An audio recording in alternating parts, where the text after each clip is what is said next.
ஈஸ்வரி, நீ எதுக்கு ப்ரொவிஷன் வாங்க இவ்வளவு தூரம் வந்திருக்க?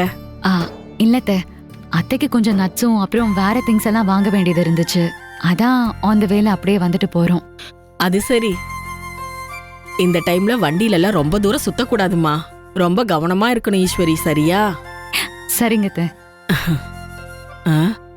என்னத்த? ஒன்னும் இல்லம்மா, உன் மாமா நார்த்தங்காய் ஊறுகாய் கேட்டாரு. அது இருந்தாதான் சாப்பிடுறாரு. அதுதான் எங்க இருக்குன்னு தேடுற, கிடைக்கல. அவ்வளவுதானே, என் கூட வாங்க, அந்த கார்னர்ல இருக்கு, வாங்க. அங்கேயா இருக்கு? சரி வாமா, அதையும் எடுத்து பில்லு போட்டுக்கலாம். வந்துடுறேன் அபி, ஒரு இருப்பா, அதை நிமிஷம் எடுத்துட்டு செஞ்சு வந்துடுறேன்.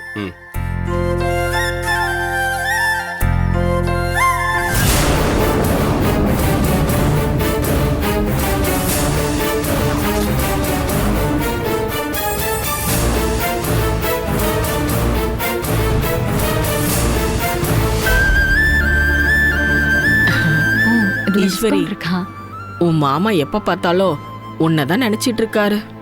இந்த மாதிரி சமயத்துல என் மருமக நல்ல வசதி வாய்ப்புமா இருக்க முடியாம விதி இப்படி விளையாடிச்சேன்னு ரொம்ப புலம்பிட்டே இருந்தாரு.